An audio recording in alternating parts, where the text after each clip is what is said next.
job so I could be in yeshiva the rest of the time. There you I don't know go. how you would ever want to go back to Canada, let me tell you. That's why. Canada. That's why. My apologies. That's why. No, I have no I went problem to with it. Canada and came back. 40 years. 50, but who's counting? But, we're in Canada. Toronto. Oh, okay. No one would want to go back there, that's for sure. Right. You know what they just started in Toronto?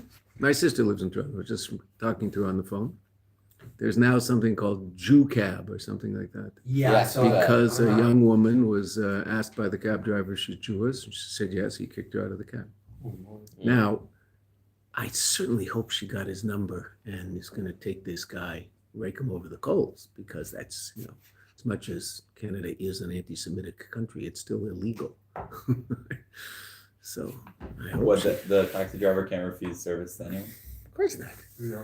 Tell some black not guy, you're basically black, illegal. get out of my cab, right? She was in Then the it cab. would have been on CBC. Yeah, she was in the cab. Mela, I don't know, he sees someone who looks a little shady and he doesn't want to pick them up. I get it. They're wearing a keffiyeh. I wouldn't pick them up either. Who knows? They might want to blow me up. But kick out of the cab in the middle, that's pretty heavy. But I heard something amazing. Shlomo Chaim Kesselman was he was the most important mashpia here in Eretz Yisrael in his day. Most of the mashpiyim who are now mashpiyim here in Eretz Yisrael in yeshivas learned with him in Kfar Chabad way back. Very, very, very special Jew. So someone read a transcript of one of his Farbrengens. A bacher wrote down what he heard in Farbrengen by Rav Shlomo Chaim. Shlomo Chaim said that there was an eglon, a wagon driver, and he understood that his whole purpose in life was to be a wagon driver. And he was perfectly happy with that and fine with that. But then someone invented a car. Now there's no more wagon drivers. So he had to find a new line of work. So he became someone who washed clothes for a living. Because washing clothes was a difficult thing to do. So he would wash people's clothes for a living. But then someone developed the washing machine. So now his whole raison d'etre is gone. Why is he alive? So he didn't know. So fine. So Shlomo Chaim said, this is 60 years ago. He said, there's going to come a time when people will make a machine that can learn Torah better than you. And you'll think, oh, now I have no raison d'etre. It can't do any Avodah, and it can't daven. And so that's really your Avodah. That's who you're not here to learn a lot of information, because they'll make a machine that can learn more information than you, just like they made a machine that can get places faster. 60 years ago, he said this. Right? So that's not your Avodah. Your Avodah is to learn Torah in order to love God and to daven, which a machine will never be able to do. That's pretty interesting to say 60 years ago. It's crazy. He was a very special gentleman.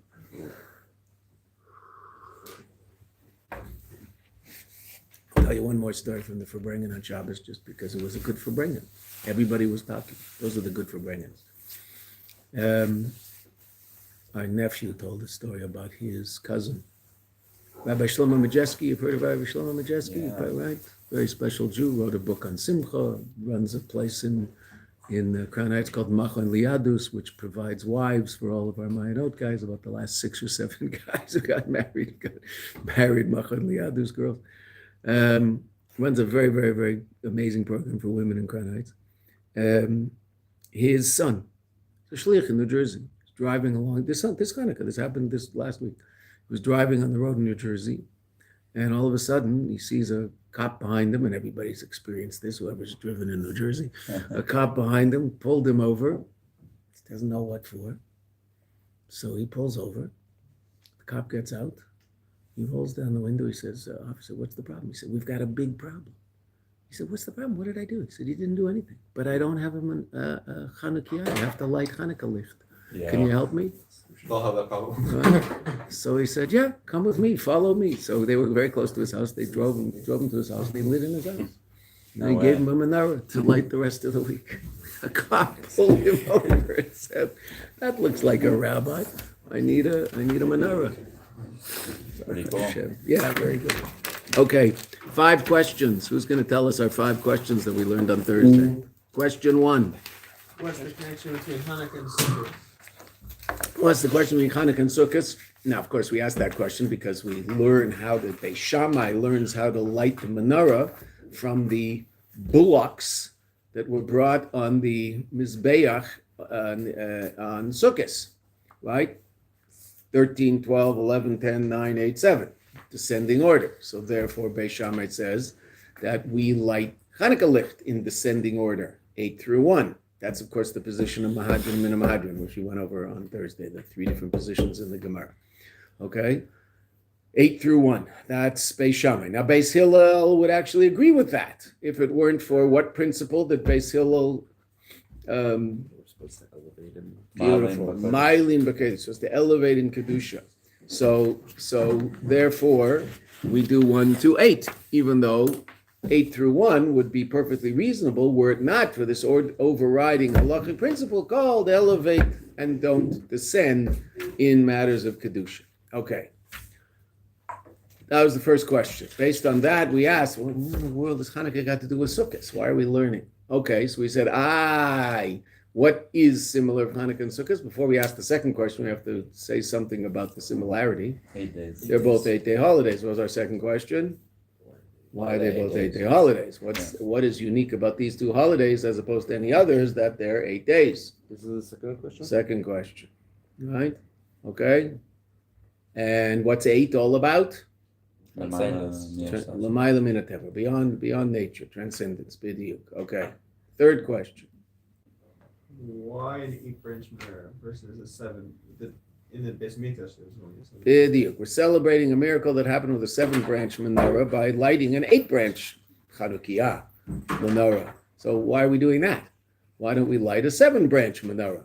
Right? Light for 7 nights. And after all, right, the Rebbe doesn't say this in the Maimer, but we did talk about it. The simple pshat in the miracle is there were 7 days of miracle. Right? There was enough oil for 1 day. So it lasted 8. So 8 minus 1 in base 10 is 7. So Yes. it's also in base 9, it's 7. If it's in base 8, it's not an 8. There's no 8. So I guess it can't be anything else. I guess 8 minus 1 can't be anything else but 7, right?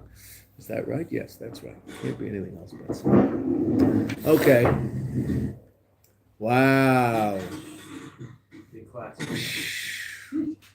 Rearrange the furniture.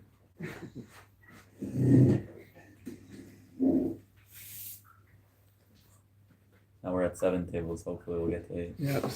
Oh. Okay. Why an 8-branch menorah celebrating a miracle that happened with a 7-branch menorah? Okay, beautiful. That's the third question. Fourth question. Sunset. That was 5. The Mizbeach and Beautiful. A more menorah. specific question regarding Hanukkah and Sukkot. Right. The first question was just generally Hanukkah and Sukkot, right? Why are we learning how to celebrate Hanukkah from what happened in the Beis Hamikdash on Sukkot? The fourth question is, why are we learning how to celebrate a miracle that happened with the menorah, which is one aspect of Avodas Hashem? Each of the kelim, each of the vessels in the Beis Hamikdash represented different aspects of our service of the Eibishter. So why is it that in order to learn how to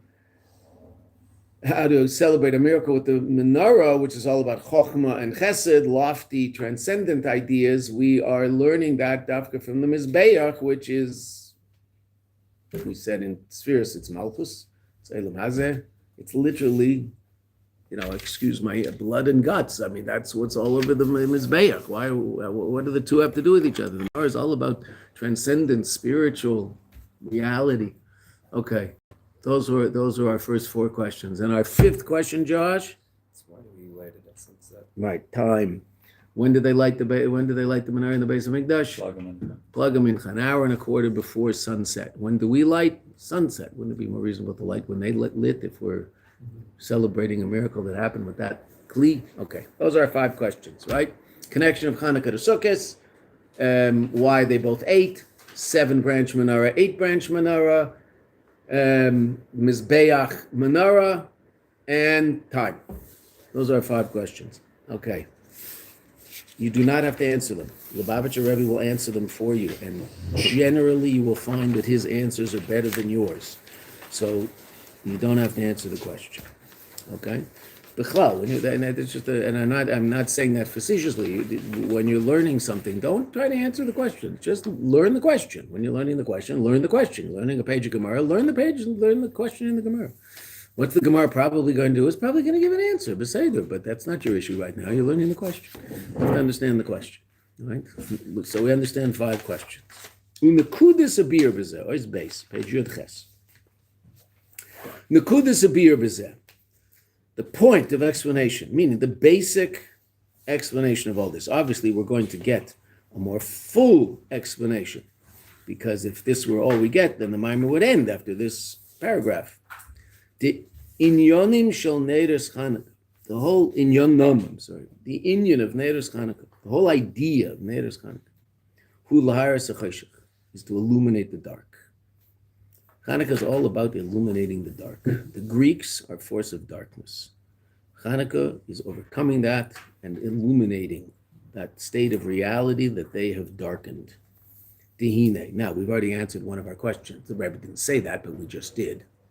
What question has just been answered? The fifth one, B'diuk. Why are we lighting at night? Because it's dark. Right? 100%. The menorah in the beis Hamikdash was to illuminate darkness. Where was it? In the beis Hamikdash. That's a place of darkness? No, absolutely not. It was to provide spiritual light for the whole world. Okay, but the physical time was not the issue. Okay, now obviously we're talking about spiritual darkness here also, but we're expressing that in terms of physical time, darkness. We'll see why. Tehine. Hanes de Chanukah hayo la'achrei shenichnesu hayavonim lahechel. The nes of Chanukah was after they entered the Yavonim. The Yavonim entered into the Heichel. Heichel is the 9th holiest part of the Beis Hamikdash. You enter the Beis Hamikdash from the east and walk west. And as you walk further west, you reach holier and holier places. There are 10 different levels of Kedusha. Some of the holiness is represented by the fact that you walk upstairs, actually, right? You might have heard of something called Shir HaMalais, the song of the stairs. Well, the Levim used to stand on the stairs and sing. But the basic idea is reaching a higher state of Kedusha as you move west. Shechina b'ma'arav. The Shechina is in the west. Right? Because I'll say that's also why. It's a remez, a hint to that idea, that heavenly bodies move east to west. They're bowing to the west, so to speak. Most of the heavenly bodies we see move that way. The sun, the moon. Okay. So then they entered into the Heichel. The Heichel is the 9th level of the 10 levels of Kedusha. Up. The Kodesh HaKadoshim is the 10th. The Heichel is called Kodesh. Not the Holy of Holies, the Holy. So Nichnesu Yavonim LaHeichel, and what did they do? V'timu kol hashmanim shebeheichel, and they defiled all of the oils in the Heichel. Now, obviously the Greeks don't know Chassidus, and so the Greeks are not going to understand what we're going to say about explain, and in terms of explaining what they did. Okay, but they did have an idea as to what they wanted to accomplish. Right, and the hashgacha pratis of it all, the Eibishter guiding everything that's happening. So the hashgacha pratis of it all is they did things that indicate to us very clearly what their true intentions were, even though they might not have understood that this particular act is a very, very serious expression of exactly who we are and what we're about, because they don't know anything Chassidus, because Nebuch, they're just Greeks, right? Okay, they know lots of stuff, just most of it's not true. Right, some of it is. It's not all not true. She's gabrus hachashech, the overpowering of the overpowering darkness, not the overpowering of the darkness, right? But the overpowering nature of the choshech, the Yevonim, of the darkness of the Greeks, haisa ad kedei kach, was to such an extent, see just how powerful the Greeks were, and obviously they're extremely powerful, because Greek culture is still basically the guiding basis of Western civilization, right? Talked about it earlier. Most people went to colleges where they have these strange things where a bunch of men get together and get drunk, right? And they call them fraternities, and they all have Greek names. Just even the Jewish one has a Greek name, which is very depressing. But that's the way it is. You know. The Olympics. The Olympics, absolutely. Wrestling. Yeah, wrestling. Wrestling. What a wonderful thing to do. Grapple with another. Hey, you're gonna have the Patriot team, Right? The Hungry Right? Days. So yeah, the Olympics.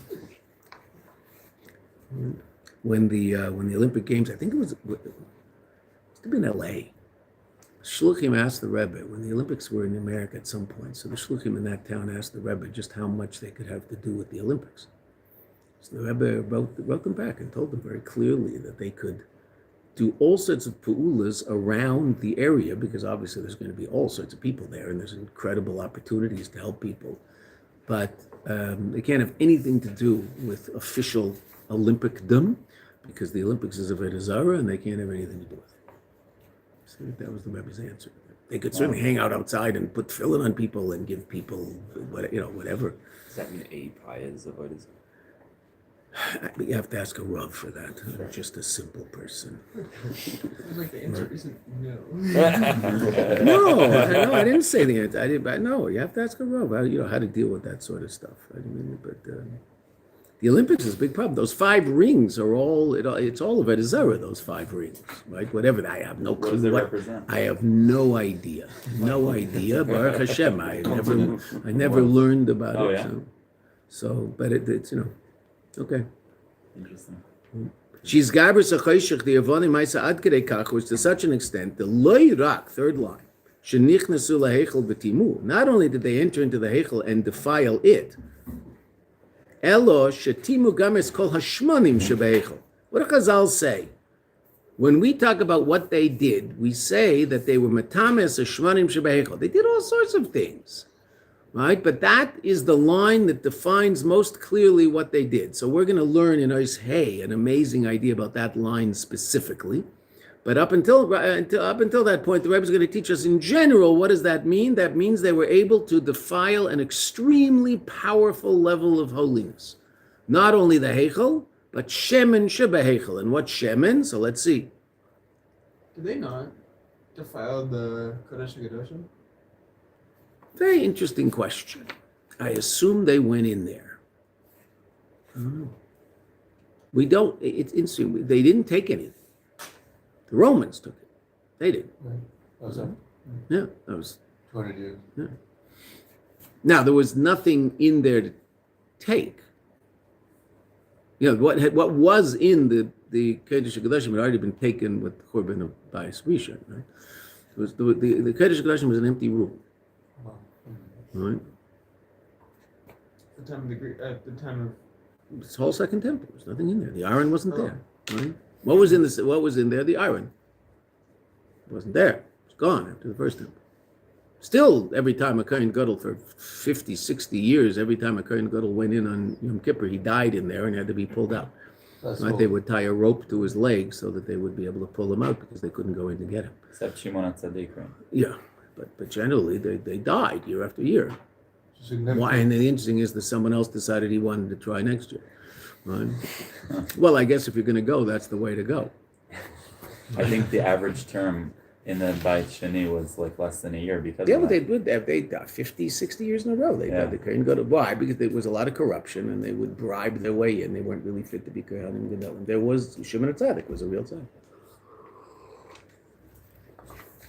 It wasn't a good time. Meaning, it was a good time. There was a Beis Hamikdash, but there's a reason.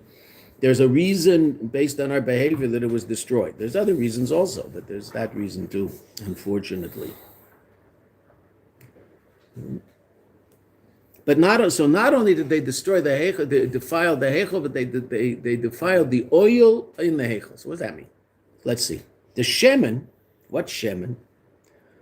Hu bechinas kodesh. Shemen is a level of kedusha, of holiness.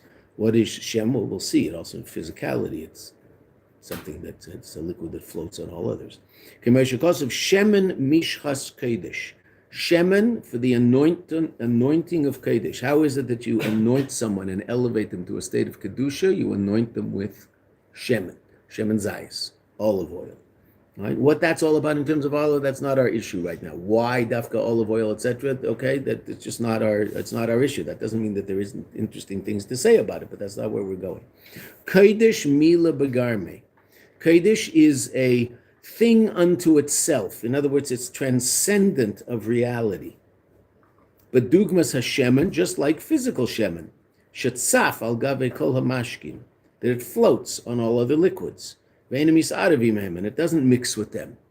Right? I don't know how many times you've ever made a salad dressing, but you will notice that the salad dressing, where you put the oil in with what a little bit of vinegar and whatever else you put in there to make it yummy and scrumptious.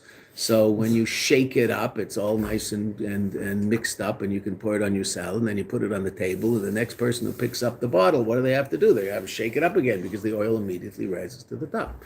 Right? Okay.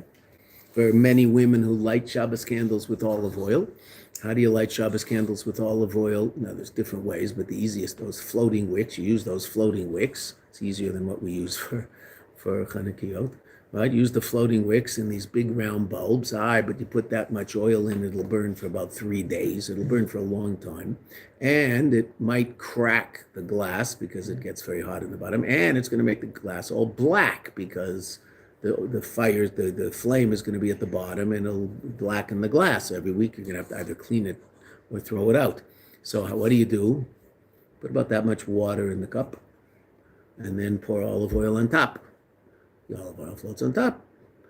The wick burns down, and when it gets halfway into the little glass cup that's there, what happens? It comes out. Right? And the end is always very exciting if you're sitting at the Shabbos table and watching. There's all these little explosions over there as the water and the oil start mixing together in the fire, and it's lots of fun. And the kids go watch it, and there's educational value also. Right? Okay. So you can give life to 2 birds with one seed. You see that? Mm-hmm. So shemen floats. So why does physical shemen float? Physical shemen floats in order to teach us what shemen's all about. Shemen represents transcendent reality. And what did they want to do? So they were able not only to defile the heichel itself, but the shemen shebeheichel, even higher level of kedusha. And that also meant the jugs of shemen. The mizem muvan, from this it's understood that which they defiled all of the oils in the heichel, noigeya, that affects, that's relevant too, but prat zeh, in this particular detail, or yoser, that's even more powerful, mizeh shetimus heichel, the fact that they were matama the heichel itself.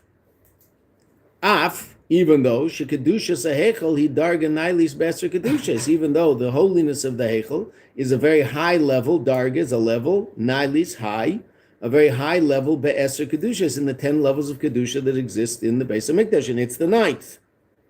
It's the 9th level of kedusha, and yet they were able to be matama not only the heichel but also the shemen shebeheichel. Now, b'chlal, the whole story is very, very interesting because after they were matama the Beis Hamikdash, so we won the war and we did whatever we had to do in order to bring the Beis Hamikdash back to a state in which it was workable. And yet, interestingly enough, there was a need for one more miracle in order for the menorah to be used properly. Now, they could have lit the menorah with non-tahor oil, with oil that was tameh. That would be mutter, minatorah.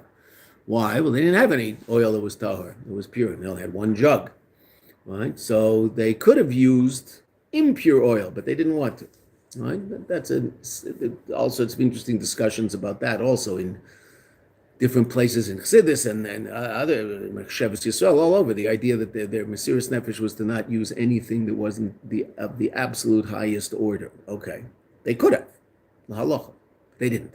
So a miracle happened. But interesting enough, there was an extra miracle that happened with the oil after all of the miracles with the war and recapturing the Beis Hamikdash and bringing the Beis Hamikdash into a state of utility. That's really very, very interesting, right? And the whole holiday is about oil, right? Even though we learned a very amazing mimer, which used to be, hey, the board's back. Used to be up on the board, right? With all the different levels of Chav Dalet, Chav Hey, Chav Vav, right? Okay. But you know, if you were to ask anybody what's Hanukkah about, well, Hanukkah is about Pirsum and Nisa, the nace. Which nace? Well, simple pshat, the nace of the shemen, the nace of the oil. What's the big deal? What's it? Why is it all about shemen? We won a war. The war is very, very impressive. That a small little band of people overcame the strongest army in the earth, on earth, right? Okay? We put it in slightly modern terms once in class. Izzy shook his head because he was the only one who really got it, right? There was once this little band of people called the Viet Cong, and they overcame the strongest army in the world called the American Army, and ultimately kicked them out of this little place called Vietnam, right? Right, true. I mean, you were around for that, right? You didn't have to avoid a draft, but you were around for that. Neither did I. Don't worry. Aleph, I was too young. Beis, I was in Canada. So I won on two friends.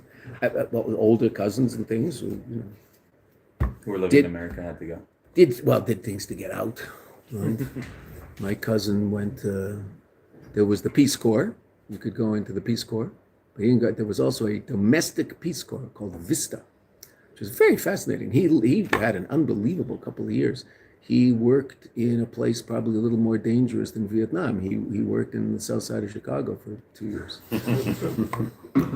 It was a domestic Peace Corps, sending young people to troubled areas in America to try to help the people. What they did, I don't know, because it didn't work. But Had a great time. as that great philosopher Charles Barkley once said, very, very, he's, I don't know, I don't think you have to be so smart to be a basketball player, but you don't have to be dumb either. And he wasn't dumb, isn't dumb. He said two things that I've heard him say, and I quote them all the time because they're both great lines. He said, I don't know about this welfare. They've been giving to us for 50 years because we were poor and we're still poor. Right? That was his line about welfare. And when he retired, what was his line when he retired? Just one more unemployed black man in America. just a great line. Clearly someone who thinks a little bit. I don't know anything about him, but you know, I do remember reading an article in one of those magazines in an airplane, which you used to read in the days before you came in with your own little, thing that had interesting stuff on it. And it was a magazine it was an article about his team was playing Michael Jordan's team in the finals of the 92. NBA. Okay. Oh, Tucky, he played in, right. Okay, right. He was from Phoenix, right? Because I remember that's what it said. And they were counting how many millions of dollars were being spent by Nike on the sneakers of the people playing in that game. He was number 2 behind, we know who was number 1. It was an interesting article, I must say. If they can spend that much money on paying guys to wear it, so then you also know that people are stupid enough to actually buy it because this guy's wearing it. That's what I find so fascinating. What kind of idiot would buy a sneaker just because this basketball player wore it? Like, that's just so stupid. But it was tens of millions of dollars they were spending. It was 20 on one and about 10 on him, the second guy. And millions on all sorts of other guys. And it works. When they first released Michael Jordan's shoe, they spent extra money paying him because his shoe was banned because the colorway didn't fit the NBA's colorway. Because it had no white in it. It was just red and black. So they had to pay a fine of like $20,000 every game for him to wear the shoes, and Nike was willing to pay that. And they came out with an ad saying these are the banned shoes, and they went crazy in the market.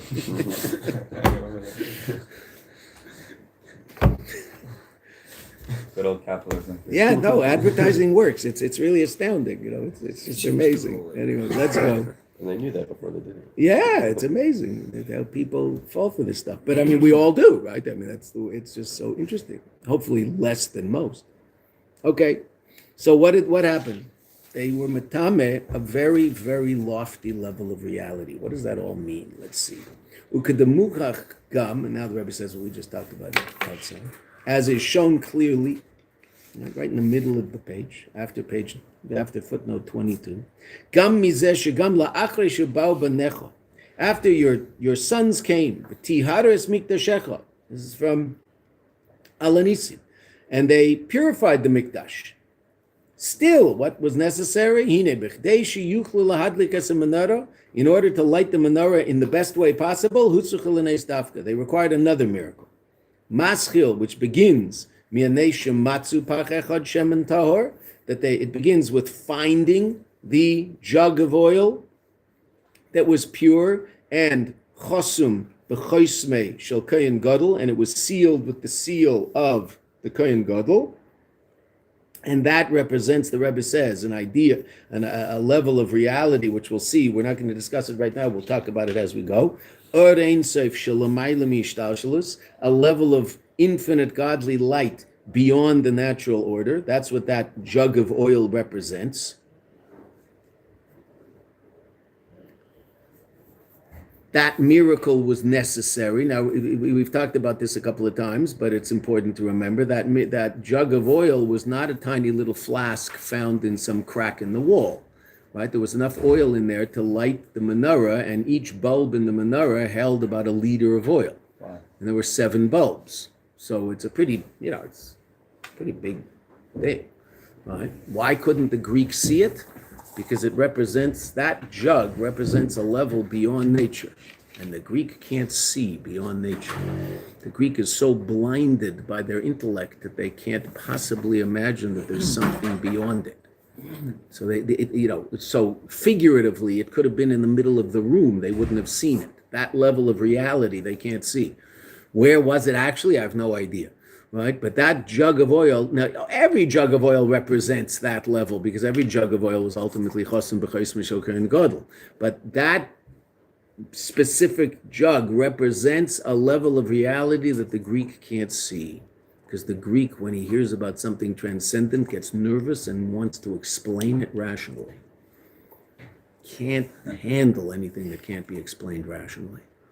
It makes him very nervous. And thinks that people who believe in things that can't be explained rationally are silly and unsophisticated people. That's the Greek. Mm-hmm.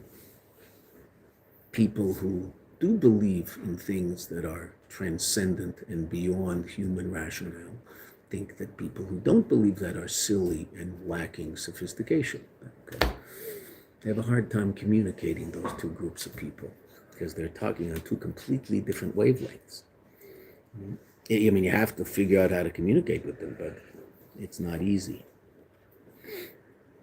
I remember once trying to console someone. His mother was passing away, and I consoled him with a line that the Rebbe had written to a friend of mine when his father passed away.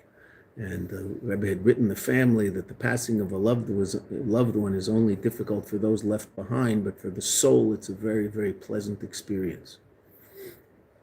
So I said that to someone just 2 days before his mother passed away, and his response to me was, "Who says there's a soul?" Wow. Now, what am I going to tell him? At that point in life, I'm going to have a theological discussion with him about his mother's dying, right? That's not the time to have a theological discussion.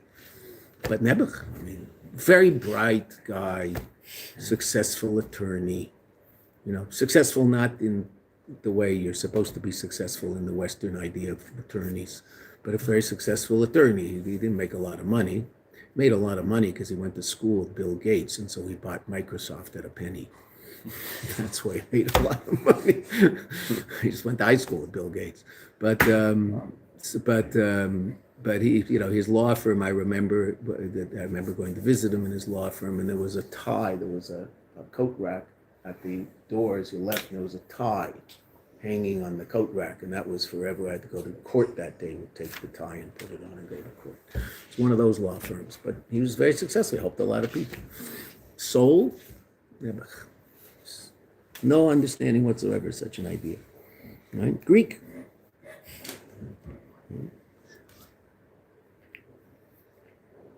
So the Greek can't see that. Shelagave orzeh, 4 lines up, relative to this light, this level of godly light, gam choshech lo yachshich, darkness will not darken. This is a level of godly light that will penetrate dark. That's Hanukkah. Va'adarabah, the opposite is true. On the contrary, orzeh, this light, meir es choshech. Not only is it not darkened by the darkness, but it illuminates the darkness. Shegam choshech yar, that even the darkness ultimately will illuminate, will shine. And what's that? This is a pasuk that we saw in the last Hanukkah Maimer that we did. Vahavaya, with the Sefer's Vav, Yagia Choshki. Let's just translate and then explain what the drasha is. Vahavaya, Hashem, God, Yagia will illuminate Choshki, my darkness. A pasuk in Shmuel beis. What's the meaning of the pasuk? And this was the level that related to Chaf Vav in the last mimer that we learned. Vahavaya, a level beyond Havaya. And Havaya, right? It's beyond Havaya. The level beyond that level of godliness that is responsible for the existence of the 4 worlds, natural order. A level beyond that is the level that illuminates dark. And that level there is no dark. V'zeu, and that's why sheneres Chanukah mitzvasa. That's why the mitzvah of neres Chanukah mishatishka chama dafka. It is at sunset specifically. Why? And now this is all just a headline. The Rebbe hasn't explained anything. He's going to explain it all in Ois Gimel, as you see, Ubir Inyan and Ois Gimel. This is all just a headline, which is how my Marim work. We'll ask a bunch of questions, give a basic answer, and then explain the answer more deeply. So there might be things we don't understand when we see the basis of the answer. Fine, the Rebbe will explain them all. Ki inyan neres Chanukah hu laharis hachoshech. The idea of neres Chanukah is to illuminate the dark. And neres Chanukah have an ability to illuminate darkness, unlike just about anything else in what you and I call Judaism. Right? There are a few things that manage to get into the darkest places in the Jewish world. And I say dark, I don't mean evil. I mean just places that are, for whatever reason, lav dafka, it's the fault of those people, but for whatever reason, there are places where God's light is not so powerfully revealed. Lots and lots and lots of Jewish households where there's non-kosher food and there's Chilul Shabbos. That's a dark place. Are the people evil? Well, the English term evil means someone with, yellow teeth and some big thing growing out of his head, and he's trying to eat your children. No, they're not like that, right? Are they evil? Well, again, that English word is just, it has this Christian connotation that's completely off. It's not what Yiddishkeit means. What is ra in Yiddishkeit? Something against the will of God is ra, right? Okay, so the word evil has a connotation that's completely different than that. Okay, ra is something done against the will of God. That's called ra. Okay, so if people are involved in that activity, then they're called Rishoyim. Okay, are they evil, horrible, terrible people? No, they're wonderful, kind, loving people. But for whatever reason, they might do things, probably because they don't know any better and they never heard about it, do things that are against the will of God. Okay, so that household is a household of darkness. What penetrates that household? Hanukkah Licht. If those people have any Jewish identity whatsoever, what will they do every year, sometime in December? They'll look it up when it is. What will they do? They'll light a Hanukkah Licht. Where? We've talked about this. Probably on the kitchen table. Maybe in the window, because they've heard about that. But probably on the kitchen table. What else is on the kitchen table? Treif food. Wonder bread. Is there still Wonder bread in the world? I don't know. Too many preservatives. Yeah, okay. Could be, okay. Wonder bread. Wonder bread is on the table. Whatever is on the table. What penetrates into that darkness? Hanukkah licht. The Shabbos? Nope. Shabbos doesn't manage to. Right? Shabbos doesn't manage to penetrate there. There are two other things that tend to penetrate. Tend to, not always, but hopefully they do. Pesach Seder. Most affiliated Jews have some semblance of a Pesach Seder. Now, they might be eating chametz. The matzah they're eating is actually chametz. Who knows what they're eating? But they're having a Pesach Seder. The wine for sure. Who knows what's with the wine? Mazel Tov wine or whatever that stuff was called. Manischewitz, I think, is kosher.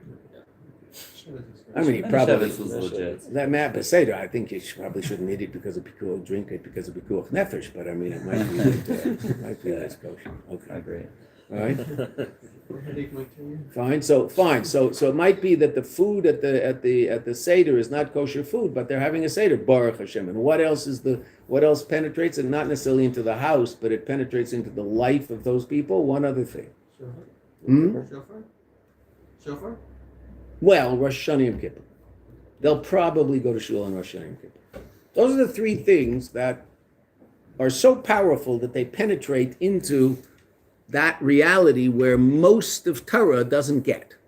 Not because they're bad people. They've never heard about it. It's not right. They don't have to, no one's picking on those people.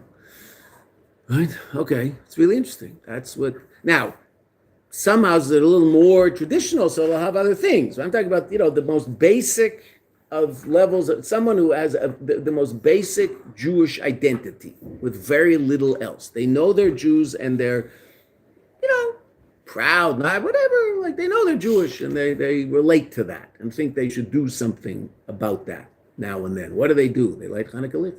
They'll have a Pesach Seder and they'll probably go to shul on Rosh Hashanah Yom Kippur. They'll drive to shul on Rosh Hashanah Yom Kippur, Seder, but they're in shul on Rosh Hashanah Yom Kippur. Right? How long are they in shul on Rosh Hashanah Yom Kippur? Who knows? Do they fast on Yom Kippur? They start. Do they finish? Depends how bad the headache is. Right? Usually you start late. No, well, it depends. It depends. It's true. Right? They might start late. Because they're old. But this synagogue that they belong to, or the temple, will send them something that says, Kol Nidra is at such and such a time, and they know not to eat after Kol Nidra, so that's usually sometime around sunset. So they're pretty. They're okay. Right? You get there late for Kol Nidra, you don't get a seat, so you have to get there on time. Right? Okay, so. Hanukkah licht is that's what the Rebbe just said. It's such an incredibly powerful light that it manages to illuminate the dark. And we'll see why that's shaykh to Greeks and why that's shaykh to what the whole holiday is about. The Rebbe's going to explain it in quite an astounding way. And obviously how it's shaykh to you and me, right? Because do not think that this is something that's relevant to other people. That's also why Neres Chanukah are 8. So we just answered our second question. Dafka 8. Why? V'kol yemi de Chanukah. The Rebbe is quoting the Gemara in Shabbos. You guys haven't started learning that Gemara, right? Because you probably didn't have Girsa yet, because Hanukkah there's nothing happening in the afternoon. Is that right? No, you've been having Girsa? So you started the Gemara? Yeah. It's a Geshmak. It's a great Gemara. The first words in the Gemara, that the days of Hanukkah 8 they are. Shemispar Shmeina, that the number 8, Mera al Bechina Shalamayla Mishtalshlus. The number 8 instructs, Morez, a teacher, but also that's a verb, instructs. Al Bechina, a quality, a level, a reality, Shalamayla, that's beyond Ishtalshlus, the natural order. Shemitzad Bechina Zud Dafke Efshar Layar Sacheshach, that this is the level of light that can illuminate the dark. A natural level of light can't illuminate the dark. That's the level that's being darkened. A level of godly reality that's responsible for the existence of the physical world, by definition, is concealed in the physical world, and that would be obviously the light isn't the source of the dark, but it's the source of a reality that allows for dark, spiritual and physical, but spiritual obviously is what we're talking about. The Eibusha created the world in such a way that spiritual darkness is possible in that world. Ra exists in that world. Evil. Where does evil come from? One creature, that creature that has intellect can do something against the will of God. That's the only creature in all of reality that can do something against the will of God. A lion can't, a snail can't, a daffodil can't, only humans can. Those creatures with intellect. Right? So intellect is an incredible gift, but it's also the source of all evil in the world, because the only creature that can do something against the will of God is the one that has intellect. It's called humankind. It's us. Yay, us. Right? Okay. So we're definitely the most sophisticated creature created, and we're the most important creature created. There's no question about that. I mean, I would say there's someone decides that daffodils are more important than human beings. Okay, so that person's got an issue. Daffodils are not more important than human beings. That means daffodils are completely and totally unimportant, and I should step on every one and destroy it. No, that's not what it means. But certainly human beings are more important than daffodils. Right? So I shouldn't throw paint at human beings who don't love daffodils enough. Right? Something wrong with human beings who throw paint at people who don't love daffodils. Should the people love daffodils a little more? Yeah, probably a good idea, take a course in loving daffodils. And so you'll be, less aggressive in your relationship with the daffodil. But you're able to get a college degree in loving daffodils. we might be able to start a whole course. Right? Probably only a master's. I don't know whether. No PhD. Yeah, I know. No, I was thinking no BA, but okay, to say that maybe whatever. I mean, Right? it's probably Okay. BS. So it certainly is that. So the power of the Hanukkah licht is to illuminate that level of dark. Now, how does that all work? What's that all about? It sounds very, very nice. Now the Rebbe is going to explain all this, okay? And the explanation is quite astounding. The explanation of all this in Ayurveda. Yuvan bahakti mamavur bedrushe kfei kedushas mari chami admar, which I'm sure those of you who have learned enough Maimarim were waiting for, the Rebbe to quote one of the other Rebbeim to explain what it is that the Rebbe wants to explain, because that's generally how the Rebbe does things. So the Rebbe says this is based first on one of the Maimarim of the previous Rebbe, a Maimah that the previous Rebbe said in America, Tafshin Aleph. The previous Rebbe got to America in Tashin, 1940, the 9th day of Adar, 6 days before Purim, 5 days before Purim. The Rebbe landed in New York in 1940. Our Rebbe got there in 1941 at the end of Sivan, right? End of June-ish, right? So the Frierdiker Rebbe said this Maimer in America, before our Rebbe got there, but in America. That which the Yavonim defiled the oils in the Heichel. Why again, they don't necessarily understand the true depth of what they're doing, but the hashkacha pratis of it all is the Eibishter is guiding them to do certain things that will express exactly what they are really interested in. And what was that? And this is the difference between Hanukkah and Purim. Their whole battle, their whole war, was a spiritual war. The Greeks were not interested in damaging and in affecting in any way, shape, or form the bodies of the Jewish people. They fought the Jews and started to kill the Jews when the Jews wouldn't listen to what they were saying. But their basic war was to overcome the Jews spiritually, not physically. Unlike Haman. Haman wanted to kill every single Jew. That was Purim. Purim was a war against the body of the Jew. Right? It wasn't a spiritual battle. It was a physical battle. Right? The Greeks weren't interested in killing the Yidden. Right? The Greeks were interested in the Yidden becoming Greeks. The Greeks were interested in Talmud being studied in a university, just not in a yeshiva. And it is. Study in university. Every university worth its salt has a Talmud department. Every university worth its salt has a serious library. In their library will be serious Jewish books. Right? Okay, I don't in Northeast Louisiana Tech, I don't think you'll find this. Right? But in serious universities where the kids are all anti-Semites, those universities they'll have a Talmud department and a serious library, and in the Harvard Library, I'm sure you'll find all sorts of Sfarim that you probably can't find in most yeshivas, right? Worth a fortune. Do they gather dust? Yeah, they gather a lot of dust, but there's lots of books in the Harvard Library that are gathering dust. But it has to be there because Talmud is one of the great expressions of human intellect, so it should be in there. That's the Greek. We'll see, that's exactly what the Greek wants. It was a spiritual war. Again, essentially, at the end they were, because we weren't listening to them. So on pain of death, they say, look, if you do bris milah, we'll kill you. But if you don't do bris milah, we'll leave you alone. Bris milah, the ultimate in that which is completely and totally super rational. And an 8-day-old baby who's completely blotto should enter into a covenant with the creator of the universe. It's ridiculous. Stupid idea. What does this kid know? You want to talk to me when he's 20 and he can sit and understand things? Okay. He's 8 days old. What kind of relationship can he have with God? A completely and totally transcendent, super rational relationship. Yes, that's what he's got. That's what a Jew is. The Greek can't handle it. Just can't handle it. Right? So he outlawed bris milah. Their essential desire, we say this in Alanisim, right? To make them forget your Torah, and we're going to see what that means.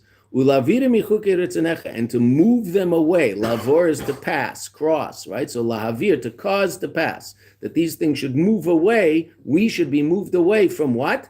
Now it's interesting. The Rebbe is going to point it out, but I mean, if you're reading it carefully, you'll notice that the words that Chazal use are chukim. Chukim are super rational laws, right? It doesn't say mitzvahs, it's chukei ritzanecha, which the Rebbe will talk about. Okay, that is what we say. And now, what does this really mean? Did they want us to stop learning Torah? No. So what does it mean they wanted us to forget the Torah? They weren't interested in us forgetting the Torah. The Torah is one of the greatest expressions of human intellect. That's what they'll say. We'll say it's a great expression of godly intellect. Right? So a Greek learning a page of Gemara thinks that Rav and Abaye are smart. A Jew learning a piece of Gemara thinks that Rav and Abaye are smart and holy. There's a difference. Huge difference. Because if they're just smart, so then theoretically they might say something stupid. Because smart people say stupid things. Right? I'm sure most of you are very smart. You've probably said stupid things in your life, right? It happens.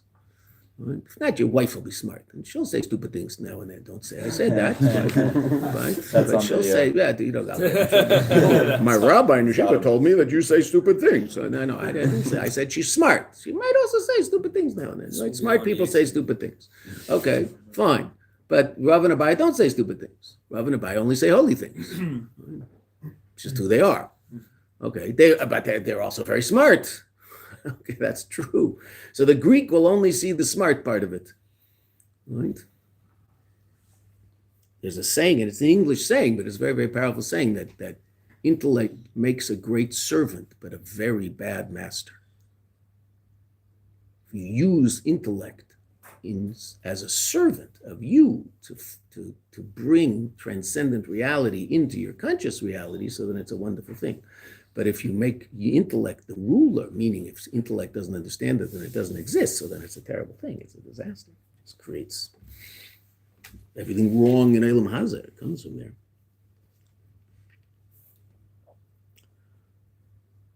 So let's see what they want to do. Fourth line. V'gam bezeh gufa. In this itself, bezeh shelachamu neged Torah mitzvahs, that which they fought against Torah mitzvahs, Iker milchamtam, their essential war was not against Torah mitzvahs themselves. Haisa neged haruchnias, velokus, the spirituality and the godliness, the Torah mitzvahs. Not Torah mitzvahs itself. Every culture has certain behavior patterns that are based on their history, etc., right? Okay, everybody celebrates certain days that were big days in their past. So America has Independence Day, and England has, I don't know, Guy Fawkes Day or whatever they have over there, right? They have stuff, who knows what they celebrate over there, right? Right, and the French have, what's it, they have a day, what's it called? Bastille Day, right? And the Western D-Day, right? The Western world still celebrates D-Day. They all get together in Europe and they gather, and they invite the Germans now. It's great. The Germans also come. Oh yeah, D-Day, great day. I lost my grandfather, but it was a great day. It was a wonderful day. Yeah. Baruch Hashem, we lost. We're so happy we lost. Imagine if we had won. What would have happened? They put the big in charge. Oh, no, shh, don't say anything. Just pretend you're a normal human being, German. Just come and sit there quietly with your head bowed and look serious and look like you're part of the show, waiting for the next chance. This is to forget your Torah. Terasecha doesn't say lashkicham Torah. When in Alanisim, you don't say that they wanted to make us forget Torah. It says Terasecha, your Torah. What did they want us to forget? That the Torah is godly. If we learn the Torah, that the Torah is just an interesting intellectual exercise. I once heard someone say, and I didn't get ill, but it was close, said that he loves learning Gemara. It's like doing intellectual push-ups. Okay, but no. Learning Torah means you're encountering God. Every page of Gemara is, it's amazing we can look at the page without being blinded by the light. Every page is the Eibishter, speaking with us, bringing with us, teaching us what's real, what's not, what's true, what's not. That's every page of Gemara. Right? Chassidus, it's obvious. Gemara, you have to develop a certain sensitivity to it. What does the Greek want? It's interesting, I'm in computers, and I heard that the best people in computers are people who grew up in yeshivas, so I want to learn a little yeshiva, so you're like Koreans learning Gemara, right? The Koreans learn Gemara, right? Call Gemara to them. Very good for them. But they're learning Gemara like a Jew learns Gemara. They're learning Torah like a Korean learns Gemara. With what? It's not as a bad thing. It's intellectual and interesting and helps my brain function better. Does it? I guess so. Right? Koreans aren't dumb. Jews also aren't dumb. They're getting dumb, but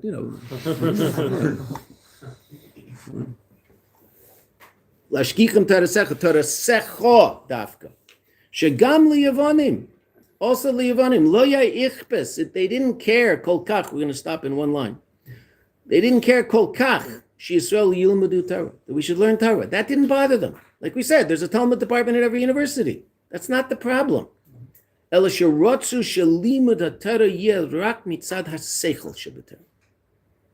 they wanted that our learning of Torah should be only mitzad the intellect of Torah. I want to learn a page of Gemara so that I can be an educated Jew. Okay, so that's true. I should be an educated Jew. There's no question I should be an educated Jew. But why do I want to learn how to learn a page of Gemara? I want to learn how to learn a page of Gemara because I can encounter godliness in the most astounding way if I know how to learn a page of Gemara. Learn the 5th parak of Tanya and see what it means to learn a page of Gemara. To learn a Mishnah right.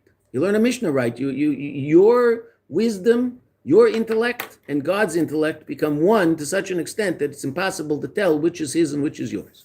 Because God's intellect says that if Reuven claims kach and Shimon claims kach, so the psak is kach v'kach.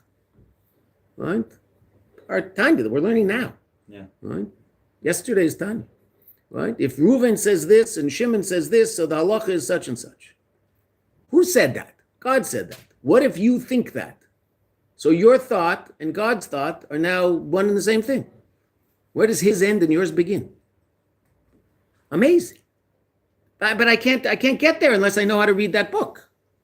Okay, so I want to learn how to read that book. Why? Because it's godly. Not because yes, of course, it's interesting and intellectual and amazing and incredible. But Seder, that's all good. That's all the Greek in you. I want to learn this book because it's the Eibishter. Rav and Abaye are discussing the Eibishter. When the Eibishter spoke to Moshe Rabbeinu on Har Sinai, he basically gave him Talmud Bavli. Right? In one form or another.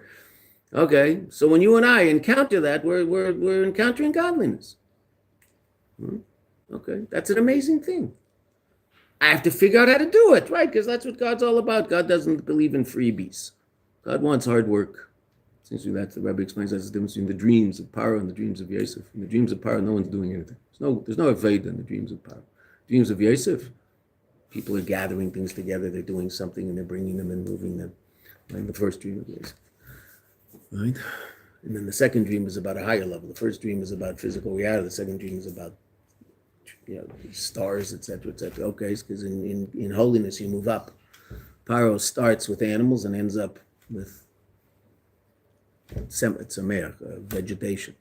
Right? There's no Aveda in Paro's dreams. Aveda, in order to elevate, you have to work. You have to work hard, right? So God didn't put a chip in us that means we're at 11 years old. All of a sudden, we naturally understand a page of Gemara, right? Or understand Maimar Chassidus. What did He do?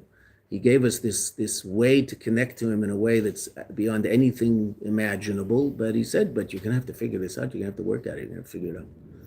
Right? It's like everything else. Right? There's no freebies. Right? You're gonna have to work. So we work, and then we can figure it out. It's quite astounding. Same thing also with Chassidus. Chassidus it's the Eibishter. I mean, it's like He's hitting us over the head with godliness. Okay, but I have to figure out how to read it and understand it and internalize it. So let's just find a period and we'll stop. It's the next line.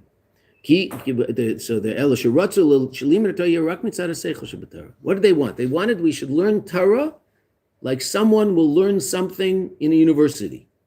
Knowledge for knowledge's sake. No. That's Goyish. Knowledge for godly sake. That's Jewish. Why do you want to know something? Because it's a lukos. I don't want to know about the Eibishter. Kihi chochmaschem ubinaschem le'eni amen. Right? Pasuk. Right? Meaning in Torah, right? In Devarim. Moshe Rabbeinu says it. That it's your wisdom and your understanding in the eyes of the nations. In other words, the eyes of the nations will be impressed by our Torah. But that's not why we learn Torah. We learn Torah because it's the Eibishter. That's why we say a bracha, Neisen Torah, the one who gives, not gave, gives the Torah every day, every moment. V'kol ikar milchamtam, and their whole war, I say, shebikshu lashkicham tarasecha. The emphasis on cha, your. Their whole war was they wanted to make us forget your Torah. Lashkiach chas v'shalom es Yisrael, to make the Jewish people forget chas v'shalom, shatara hi Torah savaya, that the Torah comes from the Eibishter. The Torah doesn't come from Rava's seichel, and doesn't come from Abaya's seichel, and it doesn't come from Yehudi Anosi's seichel. It comes through their seichel, but not from their seichel. What is it? It's the Eibishter. The Eibishter spoke to Moshe Rabbeinu in Har Sinai and gave him Torah. Right? Torah tziva lanu Moshe, Masada li Yeshua. What Torah is that? Torah Shabbat Peh.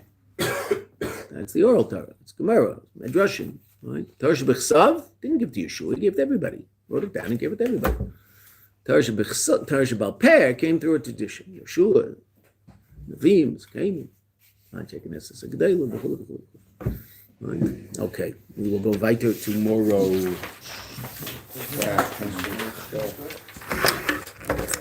Thank you so much, Rabbi. Okay. Now I know when I